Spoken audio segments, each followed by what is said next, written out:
ఒరే అది చేయరా ఇది చేయరా అని మా ఆయన ఒక పనోడు లాగా వాడుకుంటారండి. విలువ లేకుండా అయిపోయింది. పైకి అయితే అస్సలు మాటల్లో కనిపించరు, కానీ వాళ్ళు చేసే ప్రతి పనిలో కూడా వాళ్ళ మోసం నాకు వాళ్ళ కళ్ళల్లో కనిపిస్తుంది. చూడు నేను ఎలా చేస్తున్నాను, నిన్ను ఇన్ని విధాలుగా అవమానిస్తున్నాను, నీ మొగుడిని నేను ఎలా చెప్పు చేతుల్లో పెట్టుకుంటున్నాను, ఒక పనోడు లాగా ట్రీట్ చేస్తారండి మా ఆయన్ని. ఈ మాటలన్నీ వాళ్ళు అంటారమ్మా, నీతో అన్నారా? పైకి అన్నారండి, అనరు. కానీ నాకు వాళ్ళు చేసే ప్రతి పనిలో ప్రతి చూపులో నాకు అది గుచ్చుకుంటాయి, తగులుతాయి. రోజు ఆయన పనులు చెప్తూనే ఉంటాడు, మీ బిజినెస్ మీ పనులు మన పనులు అన్ని మానుకొని మీ అన్నయ్య చుట్టే తిరగండి, ఒక గుడి కట్టించండి సరిపోద్ది. నేను నీకు కరెక్ట్ తిండి పెట్టట్లేదా, నేను కరెక్ట్ బాగా చూసుకోవట్లేదా, లేకపోతే నేను ఎట్లా తీసుకెళ్ళట్లేదా? అన్ని మరి అన్ని చేస్తున్నాను కదా, ఇంకేం చేయాలి? మీకెందుకు తెలియట్లేదు మీ అన్నయ్య ఎంత చీట్ చేస్తున్నాడో, ఎన్ని రకాలుగా నేను పని మనిషిలాగా ఆడుకుంటున్నాడో. ఇప్పుడు తన ఉద్దేశం ఏంటండి? ఇప్పుడు నేను వదిలేసి మా అన్నయ్య గారిని మా కుటుంబాలను అన్న వదిలేసి తనతో పాటు ఉండాలని చెప్పేసి తను అన్నట్టు మాట్లాడుతుంది. ఇప్పుడు తన కోసం నా కుటుంబాలని మొత్తాన్ని వదిలేయమంటారా? మంచితనాన్ని కూడా హద్దు ఉంటుంది, కానీ ఇంత పిచ్చిగా గుడ్డిగా వెళ్ళి మంచి నేను ఎక్కడ చూడలేదండి. నువ్వు ఫోన్ ఎత్తుతూనే మమ్మల్ని బ్యాక్గ్రౌండ్ లో పెట్టి అతనితో గొడవ వేసేసుకుంటే సొల్యూషన్ కాదు కదమ్మా. మీ అన్నయ్య వదిన ఎలా ఉంటున్నారు మీరు చూస్తున్నారు కదా, అట్లానే మీరు మీ భార్యతో ఉండగలుగుతున్నారా? అంత ప్రయారిటీ ఇస్తున్నారా? నాకు తెలిసి మేమైతే సంతోషంగా ఉంటున్నాము డాక్టర్ గారు. మీరు సంతోషంగా ఉంటున్నారా? మీరిద్దరు సంతోషంగా ఉంటున్నారండి. అందమైన జీవితం సమర్పిస్తున్న వారు 49 అంటే సంతోషం, 49 అంటే సంతానం. 49 సమర్పించు అందమైన జీవితానికి స్వాగతం. నమస్తే డాక్టర్ గారు. నమస్తే జయ. కళ్యాణ్ గారు, ఒక మెయిల్ అండి. ఏంటంటే ఇద్దరు అన్నదమ్ములు, ఇద్దరికి పెళ్ళిళ్ళు అయ్యాక సమస్యలు మొదలైనవి. అది తీవ్ర స్థాయికి వెళ్ళిపోయి విడిపోయే పరిస్థితి దాకా వెళ్ళిపోయారు. సాధారణంగా ఇద్దరు అన్నదమ్ములు వరకు ఓకే, పెళ్ళిళ్ళు అయ్యాక కొంత మార్పు అనేది సహజం. దాన్ని మనం రిసీవ్ చేసుకునే దాన్ని బట్టి, అర్థం చేసుకునే దాన్ని బట్టి ఉంటుందేమో. అది సమస్య. ఇప్పుడు మనకి తమ్ముడి భార్య మనకు మెయిల్ చేసింది. తన పేరు సుజాత. తమ్ముడి భార్య తను ఫేస్ చేస్తున్న ప్రాబ్లమ్స్, ఇష్యూస్ అవన్నీ కూడా మీతో మాట్లాడాలి అనేసి కాల్ చేస్తారండి. సుజాత అమ్మాయి పేరు. చాలా కామన్ అమ్మాయి. అవునండి, కామన్. గానీ అక్కడ నిలబడినటువంటి వాళ్ళకి, వేరే ఇంటి నుంచి వచ్చి ఇదే నా ఇల్లు అనుకుని వచ్చేటటువంటి వాళ్ళకి ఇది. ఇప్పుడు బ్రదర్స్ ఇద్దరు అక్కడే ఉంటారు కాబట్టి సమస్య ఉండదు. బయట నుంచి వచ్చే ఆడపిల్లలు ఉంటారు కదండి, ఆటోమేటిక్ గా ఇష్యూ మొదలవుతుంది. హలో సుజాత గారండి? నమస్తే అండి, నేను జయాని అందమైన జీవితం ప్రోగ్రామ్ నుంచి కాల్ చేస్తున్నాను. నమస్తే అండి. నాతో పాటు డాక్టర్ కళ్యాణ్ చక్రవర్తి గారు కూడా ఉన్నారు. నమస్తే అమ్మా. నమస్తే. సుజాత కదమ్మా? అవునండి. Very nice, very nice. చెప్పినా ఏంటి సమస్య? ఏ ఊరి మీది? నీ వయసు ఎంత? పెళ్ళి ఎంత కాలం? మాది మాచర్ల డాక్టర్ గారు. మ్యారేజ్ అయ్యి 8 ఏళ్ళు అయ్యిందండి. 8 ఏళ్ళు అయింది. ఏం చెప్పమంటారు డాక్టర్ గారు? నిజంగా నేను ఒక భార్య స్థానంలో ఉన్నాను, కానీ ఒక పని మనిషి లాగా, ఒక మెషిన్ లాగా పడున్నానండి. 8 ఏళ్ల నుంచి పిల్లలు లేరండి. కనీసం నన్ను ప్రేమగా అర్థం చేసుకునే భర్త కాదు కదా. అసలు నేను ఎందుకున్నానో, అసలు ఎందుకు బ్రతకాలో, ఎవరి కోసం బ్రతకాలో, ఒక ఆడపిల్లకి అమ్మ నాన్న తర్వాత పెళ్ళి అయిన తర్వాత అన్ని భర్తే కదా సార్, భర్తే కదా అంటారు.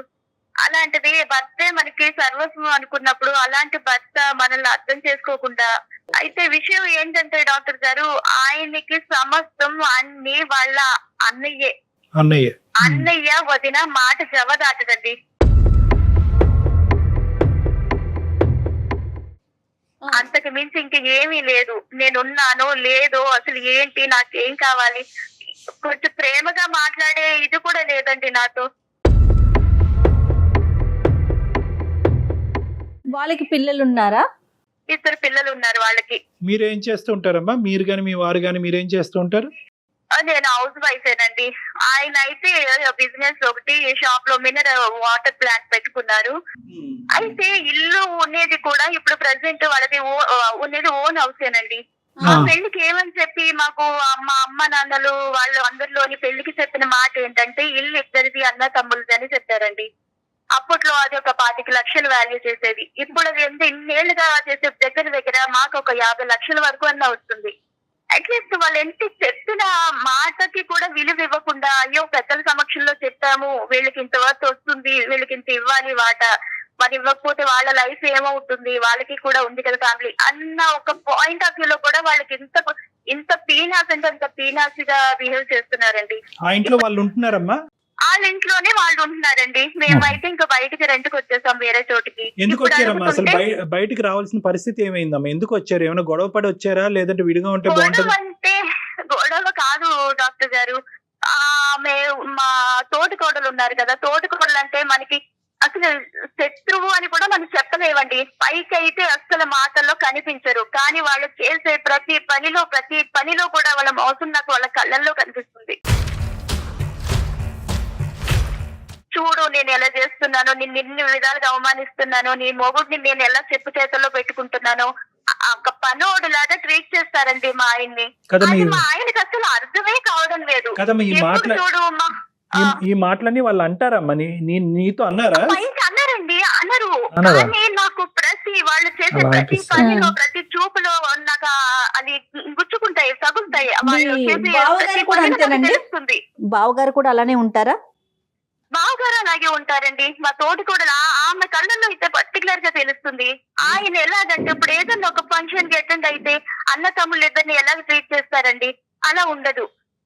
అతను వస్తే ఏదో ఒక పెద్ద సెలబ్రిటీ లాగా రండి కూర్చోండి అని సైడ్ వేసి ఇలా రకరకాలుగా ఆయన్ని ఒక జమీందార్ లాగా ఒక ఏదో పెదరాయుడు టైప్ లో ఆయన్ని ట్రీట్ చేస్తారు. మా ఆయన పక్కన ఒక పనోడు లాగా ఏమైనా ఫంక్షన్కి వెళ్తే అక్కడ సిలిండర్లు మోస్తూ లేదంటే వాళ్ళకి ఇది చేస్తూ ఒరే అది చేయరా ఇది చేయరా అని మా ఆయన ఒక పనోడు లాగా వాడుకుంటారండి. విలువ లేకుండా అయిపోయింది.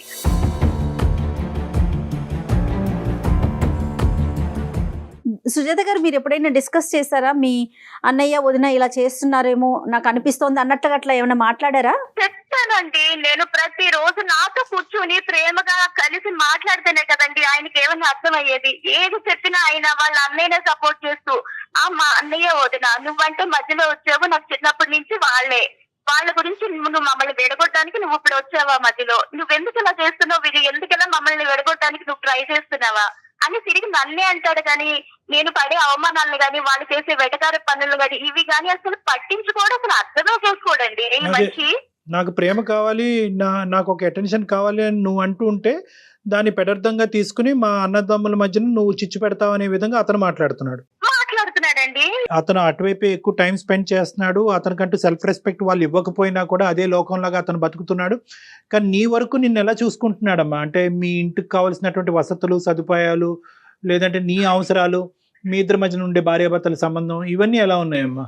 అది అంతా నార్మలేనండి. కానీ లైఫ్ పార్ట్నరే పడే బాధలను అర్థం చేసుకోకుండా నేను ఎన్ని ప్రాబ్లమ్స్ ఫేస్ చేస్తున్నాను అడుగడుగునా సరే ఇవేమీ పట్టించుకోకుండా గుట్టిగా వాళ్ళ అన్న వదిన నామజపం చేస్తూ నువ్వే తప్పుగా అర్థం చేసుకుంటా. మీ పేరెంట్స్ ఏమైనా మాట్లాడారా సుజాత? వాళ్ళ దగ్గర ఈ డిస్కషన్ ఏమైనా వచ్చింది, ఇట్లా జరుగుతోంది ఒకసారి మాట్లాడదాం అట్లా పెద్దల సమక్షంలోకి ఏమైనా వెళ్ళారా? పేరెంట్స్ అంటే మన హౌస్ ఇష్యూ అయితే పేరెంట్స్ అయితే ఇన్వాల్వ్ అయ్యారండి.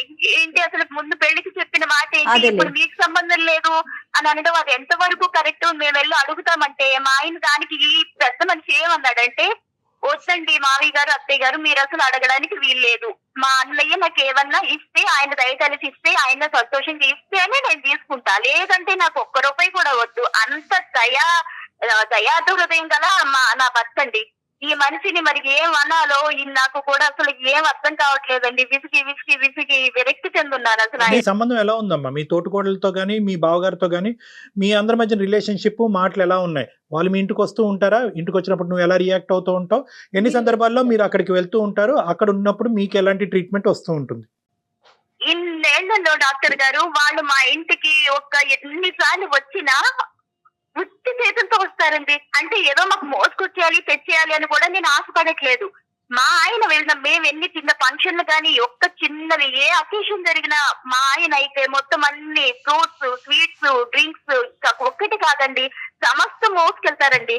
అలాంటిది ఇప్పుడు వాళ్ళు వచ్చినప్పుడు అట్లీస్ట్ అయ్యో ఒక ఇంటికి వెళ్తున్నామో ఒక పండు, ఒక ఫలమో, లేదంటే ఒక స్వీట్ హాట్ ఏం తీసుకెళ్ళామో ఒక్క చిన్న ఆ మాత్రం కూడా ఇంగితం తెలియదండి వాళ్ళకి. అదే ఓకే, నా క్వశ్చన్ అంతవరకు నాకు అర్థమైందమ్మా. మీ ఆయన వాళ్ళు తీసుకురాకపోతే బాధపడ్డు, ఇతను తీసుకెళ్ళటానికి కష్టపడ్డు, అదైతే నాకు అర్థమైంది. అది ఇష్యూ కాదు. నీ రిలేషన్షిప్ ఎలా ఉంది వాళ్ళతో అని అడుగుతున్నాను. మాటలు ఉన్నాయా లేదా?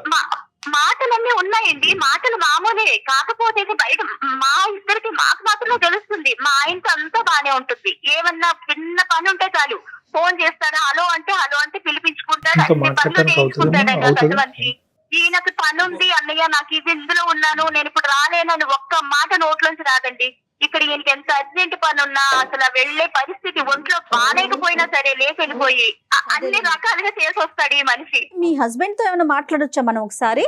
అసలు ఆయన వర్షన్ ఎలా ఉంది ఏంటి అనేది తప్పకుండా అండి. ఓకే, మీరు ఒకసారి విషయం చెప్పి మరి ఎట్లా కాన్ఫరెన్స్ లోకి ఏమైనా తీసుకుంటారండి? నేను చేస్తాను. రైట్, మేము లైన్ లో ఉంటాం. The person you are speaking with has put your call on hold. Please stay on the line. మీరు హలో అమ్మా సుజాత చెప్పండి. నరసింహ గారండి మా ఆయన పేరు. ఆయన లైన్ లో ఉన్నారండి. ఓకే నమస్తే అండి నరసింహ గారు. నమస్తే అండి, ఎవరండి? నేను సుమన్ టీవీ అందమైన జీవితం ప్రోగ్రామ్ నుంచి కాల్ చేస్తున్నానండి. ఓకే, మీ వైఫ్ నరసింహ గారు ఒక చిన్న అంశం. మీ వైఫ్ ఏంటంటే మాకు ఆవిడ అంటే బహుశా ఎవరితో చెప్పుకోవాలో, ఏ విధంగా ఈ ప్రాబ్లంకి ఒక సొల్యూషన్ లభిస్తుందో తెలియక, మీరు చాలా మంచి వ్యక్తి, చాలా మనసున్న వ్యక్తి, మీ ఇద్దరి యొక్క బాండింగ్ అనేటటువంటిది చాలా గాఢమైనటువంటి బంధంగా ఇంతకాలం నడిచింది. ఎటొచ్చి ఏంటంటే మీ బ్రదర్తో మీకుండేటటువంటి ఒక రిలేషన్షిప్, దాని గురించి కూడా ఆవిడ ఏం కంప్లైంట్ చేయట్లేదు, మీ బ్రదర్తో మీరు ఎలా ఉన్నారో అలా అని. కానీ ఎటొచ్చి ఏంటంటే ఈ మొత్తం దాంట్లో మిమ్మల్ని వాళ్ళు ట్రీట్ చేసేటటువంటి విధానం గురించి ఇబ్బందికరంగా ఉంది అనేది ఒకటి చెప్పడం జరిగింది. రెండోది ఏంటంటే తనకి ఇవ్వాల్సినటువంటి ఒక అంటే సమయం కానీ లేదంటే ఆ ఆలోచన కానీ ఇటువైపు ఉండేటటువంటి మీ ఫోకస్ అండ్ కాన్సన్ట్రేషన్ కూడా అంత లేదు అన్నట్టుగా ఆవిడ చెప్పిందండి. నేను ఎవరిని, ఇంట్లో నా స్థానం ఏంటి, అతను బ్రదర్తో ఉండేటటువంటి బాండింగ్ ఆ స్థాయిలో ఎందుకు ఉంది, ఇక్కడ ఈ కనిపించినటువంటి ఇంపార్టెన్స్ అక్కడ ఎందుకు కనిపిస్తుందని కొన్ని ప్రశ్నలకి సమాధానం ఎత్తుక్కుంటూ, అలా కాదమ్మా అతనితో మాట్లాడితే బాగుంటుంది, ఒకసారి అతనితో ఫోన్ కలపమ్మా అనేటప్పటికి మీకు కలపడం జరిగింది. మీ ఉద్దేశం ఏంటో చెప్పండి నరసింహ గారు. ఎక్కడున్నారు మీరు? నేను బయట ఉన్నాను. బయట అంటే? బయటకు వెళ్తున్నాను. అన్నయ్య ఒక చిన్న పని చెప్పాడైతే దానికోసం. సార్ డాక్టర్ గారు విన్నారండి? ప్రతిదీ అలా వక్రీకరించి చూడకూడదు, భూతద్దంలో చూడకూడదు. ఒకసారి అతని వర్జన్ ఇక్కడ పర్పస్ అతను ఏ పని మీద వెళ్ళాడు అన్నది కాదు, అతను ఏంటి అతని ఉద్దేశం కనుక్కుందాం, దాన్ని బట్టి మనం సొల్యూషన్ ఐడెంటిఫై చేద్దాం. కొద్దిగా ఓపిక పట్టండి. అన్నయ్య చిన్న పని చెప్పాడు కాబట్టి వెళ్ళినా, ఇప్పుడు దానికి ప్రాబ్లం ఏంటి? ఏంటి పని ఏం చెప్పాడు అన్నయ్య? రోజు ఆయన పనులు చేస్తూనే ఉంటాడు. మీ బిజినెస్, మీ పనులు, మన పనులు అన్ని మానుకొని మీ అన్నయ్య చుట్టే తిరగండి, ఒక గుడి కట్టించండి సరిపోద్ది.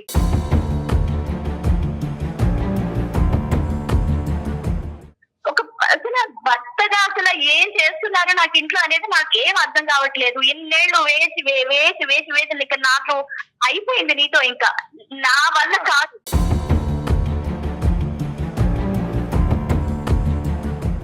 నేను నిన్ను అర్థం చేసుకోకపోతే నువ్వు బాధపడాలి. నేను అర్థం చేసుకుంటున్నా కదా, అర్థం చేసుకుంటున్నా.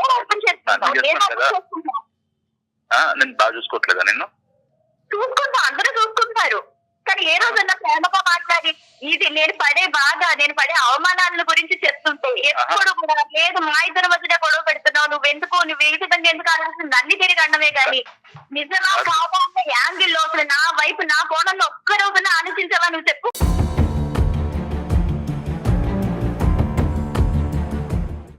నేను నీకు కరెక్ట్ తిండి పెట్టట్లేదా, నేను కరెక్ట్ బాగా చూసుకోవట్లేదా, లేకపోతే నేను ఎటు తీసుకెళ్ళట్లేదా?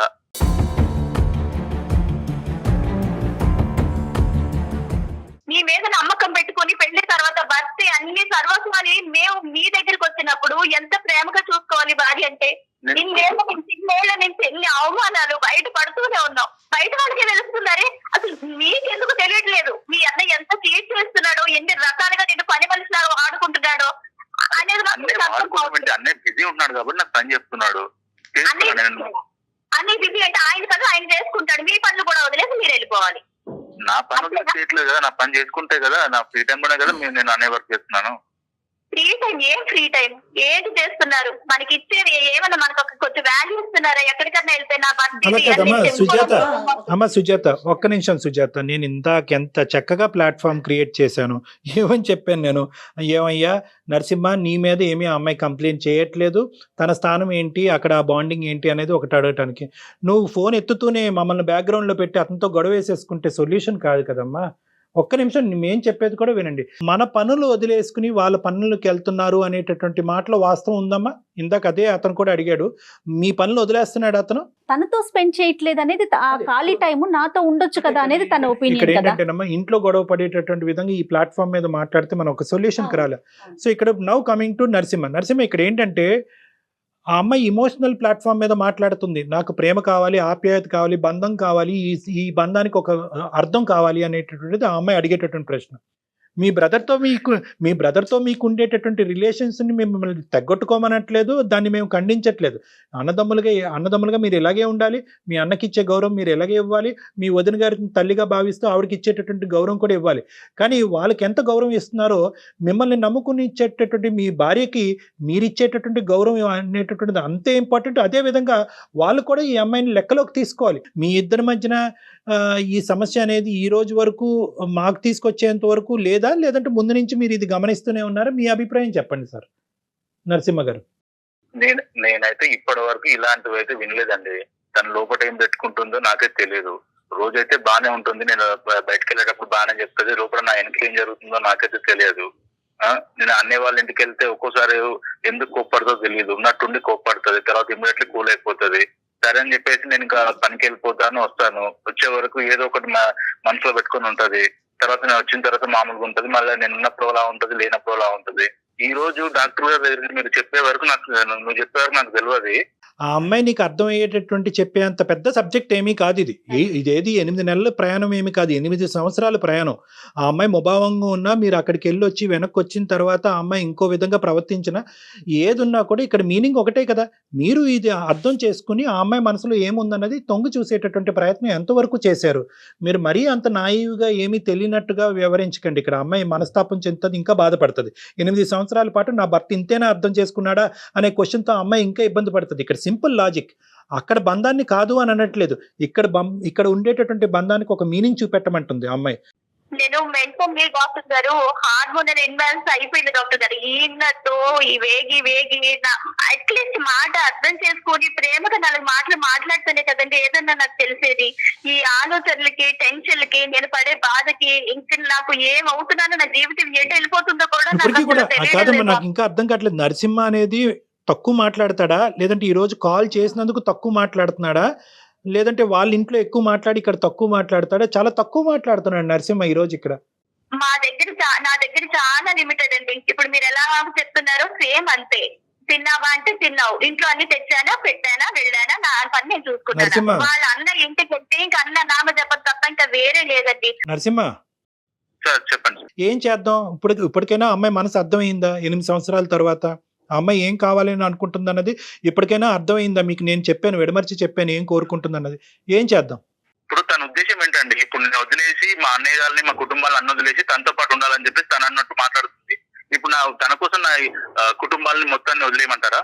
నా కుటుంబాలని అన్నయ్య వాళ్ళని వదిలేసి ఇప్పుడు ఈ అమ్మాయి మాట్లాడుతుంటే ఇంతకాలం బట్టి ఏంటి ఎప్పుడన్నా అందా? ఈ 8 సంవత్సరాల్లో అమ్మాయి ఎప్పుడన్నా ఏమయ్యా నేను కావాలో మీ అన్నయ్య కావాలో తేల్చుకొని ఎప్పుడన్నా అందా? ఎప్పుడు ఈ విధంగా అయితే ఎప్పుడైతే అనలేదండి. ఇప్పుడు కూడా తను అది అనట్లేదు కదండి. ఇప్పుడు అది కావట్లేదు. ఇందులో ఒక బ్యాలెన్స్ కోరుకుంటుంది. ఏ విధంగా బ్యాలెన్స్ చేద్దాం అనుకుంటున్నావు అనేది నీ వర్జన్ లో నువ్వు చెప్పు. నువ్వు ఎందుకు కంక్లూజన్స్ కి ఎందుకు వస్తున్నావు? వాళ్ళని వదిలేయమంటావు అంటే వదిలేయమంటావు అనేటటువంటి అమ్మాయి 8 సంవత్సరాల్లో ఎప్పుడో చెప్పుండేది, నేను పుట్టింటి పోతాను, నువ్వు అతను వదలకపోతాయని ఎప్పుడో చెప్పుండేది. ఆ అమ్మాయికి వాళ్ళ దగ్గర నుంచి గౌరవం వస్తుందా? నెంబర్ 1. నెంబర్ 2, మీ అన్నయ్యని మేము వద్దు అనుకోనో వదులుకోమనో మేము చెప్పట్లేదు. మీ అన్నయ్యకి ఇచ్చేటటువంటి ఇంపార్టెన్స్ని కొంతవరకు నీ భార్య వైపు కూడా చూపెట్టు అనేటటువంటిది 2వ పాయింట్ చెప్తున్నాము. 3వ పాయింట్ ఏంటంటే కనుక ఎంతో కొంత ఈ అమ్మాయికి ఒక రైట్ ఇవ్వండి. ఒక హక్కు ఇవ్వండి, ఒక భార్యగా ఒక స్థానాన్ని ఇవ్వండి. ఏమే మా అన్నయ్య ఇలా కోరుకుంటున్నాడు, చేద్దామంటావా వద్దంటావా అనేటటువంటి అంశాన్ని ఎన్ని సందర్భాల్లో మీ ఆవిడ యొక్క పర్మిషన్ తీసుకుని మీరు చేశారు? ఇప్పుడు ఇవన్నీ చిల్లర ఇష్యూ లాగా మీకు అనిపించవచ్చు, మా అన్నయ్యకి చేస్తున్నాను మా అన్నయ్య ప్రతి దానికి భార్య పర్మిషన్ తీసుకొని అన్నయ్య దగ్గరికి మళ్ళీ ప్రతి దానికి అంటున్నాం, సమస్య అడుగుతున్నాడు ఇలా అని చెప్పేసి ప్రతిదీ విషయం చెప్పలేం కదండి. ప్రతి దానికి కాదు, కొన్ని వైటల్ అంశాలు కొన్ని ఉంటాయి. ఈ రోజు ఇంపార్టెంట్ దానికి కదండి. షేర్ చేసుకోరా అండి, నాకు ఇంకెవరు ఉన్నారు, ఆయనే కదా. నువ్వు నేను షేర్ చేసుకోకపోతే ఎవరు చేసుకుంటారు? చిన్న విషయాలు కూడా నాకు చెప్పడం మానేస్తే నాకు ఇంకెలా అర్థం అవుతుంది? ఒకప్పుడు ఈ అమ్మాయి వరకు ఏదైనా ఒక సబ్జెక్ట్ తీసుకొచ్చిన తర్వాత సర్వసహజంగా మీరు న్యాచురల్ గా చేసుకుని వెళ్ళిపోయేటటువంటి ప్రాసెస్ ఈ అమ్మాయి ఎప్పుడు అడ్డు చెప్పిందా? చెప్పలేదు కదా. మీరు తీసుకురాలేదు, ఆ అమ్మాయి అడ్డు చెప్పలేదు. ఆ అమ్మాయి ఏమంటదంటే కనుక ఒక కామన్ ఫ్యామిలీ మ్యాటర్ లాగా డిస్కస్ చేయండి. నెంబర్ 2 ఏంటంటే ఇంట్లో తనకు ఇచ్చేటటువంటి టైము, ఇంపార్టెన్స్, విలువ ఇవన్నీ కూడా ఇంపార్టెంట్ కదా. అమ్మాయి కావాలి కదండి. తనకి ఏ విషయంలో టైం ఇవ్వట్లేదు అది చెప్పాలి కదా. తనకి ఏ విషయంలో టైం ఇవ్వట్లేదు, తను బాగా చూసుకోవట్లేదా, లేదా నేను తాగొచ్చి కొడుతున్నానా, లేకపోతే ఇంకేమైనా గొడవలు పెట్టుకుంటున్నానా? కాదు, ఇప్పుడు అనవసరమైన టాపిక్స్ లోకి ఎండ్ కంక్లూజన్స్ కి వెళ్ళొద్దు Narasimha. That is not a practical way of finding a solution. ఇక్కడ ఏంటంటే ఆ అమ్మాయి ఒక ఇమోషన్ తో మాట్లాడుతుంది. ఏంటి ఆ ఇమోషన్ అంటే కనుక, నాకు ఇవ్వాల్సినటువంటి ఇంపార్టెన్స్, నాకు ఒక స్థానాన్ని నా భర్త ఇవ్వలేకపోతున్నాడు. ఇక్కడ ఏంటంటే అన్నయ్యకి ఇచ్చేటటువంటి గౌరవం వర్సెస్ భార్యకి ఇచ్చేటటువంటి ఇంపార్టెన్స్, స్థానం, ఈ రెండిట్ల మధ్యన నువ్వు ఒక బ్యాలెన్స్ తీసుకురావటం గురించే మేము చేసేటటువంటి ప్రయత్నం, నీలో ఒక ఆలోచన తెప్పించేటటువంటి ప్రయత్నం. కానీ ఈరోజు భార్యను వదిలేసుకోవాలో అన్నయ్యను కాదనుకోవాలో అనేటటువంటి సబ్జెక్టు విధంగా మేము మాట్లాడట్లేదు. ఇవన్నీ కాదు, నువ్వు సమాధానం చెప్పగలవా, మమ్మల్ని చెప్పమంటావా? రైట్. మీ అన్నయ్య వదిన ఎలా ఉంటున్నారు మీరు చూస్తున్నారు కదా, అట్లానే మీరు మీ భార్యతో ఉండగలుగుతున్నారా? అంత ప్రయారిటీ ఇస్తున్నారా? అతను ఇప్పటికీ కూడా నరసింహ గారు ఇప్పటికి కూడా అదే బబుల్లో ఉన్నారు. ఏంటంటే కనుక నీకు అన్ని నేను ఇస్తున్నాను కదా, అన్ని తెస్తున్నాను కదా. ఏంటి కళ్యాణ్ గారు, అదే ఇందాక ఓపెనింగ్ స్టేట్మెంట్ నేను చెప్పాను. ఆ అమ్మాయి ఇమోషనల్ గా అడిగేటటువంటి ప్రశ్నకి మీరు మెటీరియలిస్టిక్ గా సమాధానం చేస్తున్నారు. ఇదిగో డబ్బులతో కొనుక్కుని ఇచ్చేది ఇల్లు, డబ్బులతో కొనిచ్చేది తిండి, డబ్బులతో కొనిచ్చేటటువంటిది బట్ట అని అంటున్నారు. కానీ డబ్బులతో మనసును కొని ఇవ్వగలరా? నాకు తెలిసి మేమైతే సంతోషంగా ఉంటున్నాము డాక్టర్ గారు. మీరు సంతోషంగా ఉంటున్నారా? మీరు ఇద్దరు సంతోషంగా ఉంటున్నారండి? సంతోషం అనేటటువంటిది డబుల్ పేర. చెప్పమ్మా, సారీ సుజాత చెప్పమ్మా. ఇంక ఈ మనిషి మాత్రం మారడండి. ఇంకా వాళ్ళు చేసే పనులకి, వాళ్ళు పెట్టే బాధలకి నాకు నిజంగా పేరు తెగిపోతున్నాయి డాక్టర్ గారు. నాకైతే ఈ మనిషి మీద ఇంకా నాకు నమ్మకం లేదు.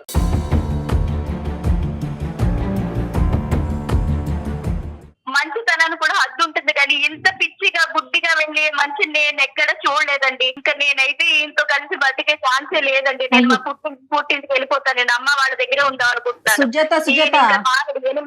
మారిన మనిషి ఇప్పుడు ఏం మాట్లాడతాను? అతను అసలు అంత తప్పు కాదమ్మా, అది తను మారలేనంత తప్పు కాదు, అంత జటిలమైనటువంటి సమస్య కాదు.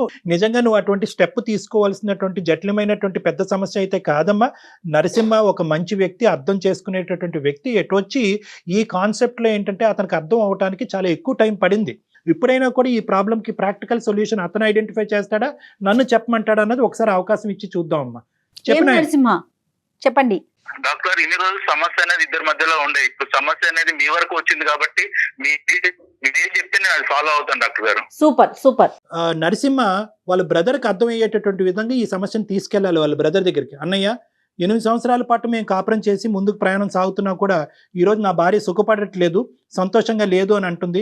పిల్లలు లేకపోవటం ఒక ఎత్తు అయితే కనుక నా దగ్గర నుంచి ప్రేమ, టైము ఇలాంటివి లేకపోవటం అనేది ఇంకో పెద్ద సమస్యగా మాకు మారిపోయింది.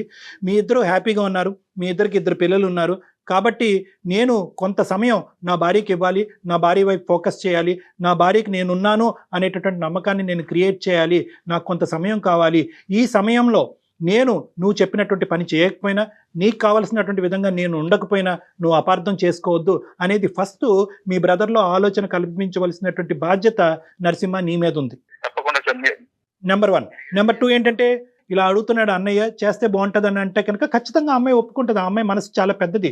8 సంవత్సరాల పాటు మీరు ఆ అమ్మాయిని పూర్తిగా పట్టించుకోకపోయినా కూడా ఆ అమ్మాయి మనసు పెద్దది కాబట్టి ఈరోజు భరిస్తూ ఆలోచిస్తూ అలా ఆగిపోయిందే కానీ దాన్ని నిలదీయటం కానీ ఆ అమ్మాయి ఇంకో విధంగా ఆలోచించడం కానీ చేయలేదు.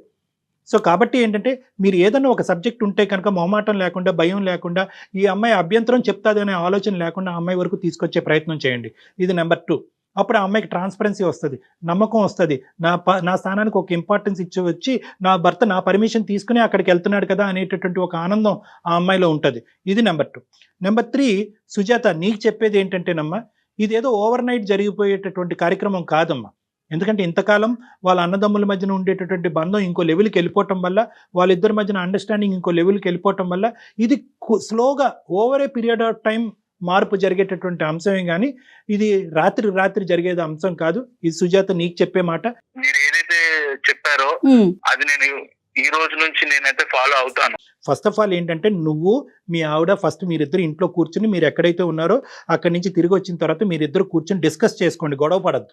మీ బ్రదర్ని అట్ ద సేమ్ టైం ఈ కాపురాన్ని ఎలా బ్యాలెన్స్ చేయాలనేటువంటి తెలివైనటువంటి అంశం అమ్మాయి నాకంటే బాగా అమ్మాయి చెప్పగలదనే నమ్మకం నాకుంది. ఫస్ట్ మీరిద్దరు నేను చెప్పినటువంటి బేస్మెంట్ మీద మీరిద్దరు కూర్చొని డిస్కస్ చేసుకోండి. Okay Sujatha, thank you madam. Okay, good luck, all the best, bye, thank you, take care. ఆ అబ్బాయికి ఈ రోజు అర్థమైంది, అంతే ఒక సంతోషం. స్టెప్ తీసుకుంటానని ముందుకు వచ్చాడు. అవునవును, సో బహుశా వాళ్ళిద్దరు కాపురానికి ఒక మంచి రోజులు వచ్చినాయి అన్నది మనం నమ్మి. తప్పకుండా. ఓకేనమ్మా, రైట్ అండి, Thank you, thank you so much Kalyan గారు, థ్యాంక్ యూ. అట్లనే డాక్టర్ గారితో మీరు ఎవరైనా పర్సనల్ గా మాట్లాడాలి అనుకుంటే కనుక కింద స్క్రోల్ అవుతున్న నెంబర్కి కాల్ చేయండి. పర్సనల్ గా డాక్టర్ గారితో మాట్లాడి ఆయన సలహాలు సూచనలు తీసుకోండి. నమస్తే. అందమైన జీవితం సమర్పిస్తున్న వారు 49 అంటే సంతోషం, 49 అంటే సంతానం.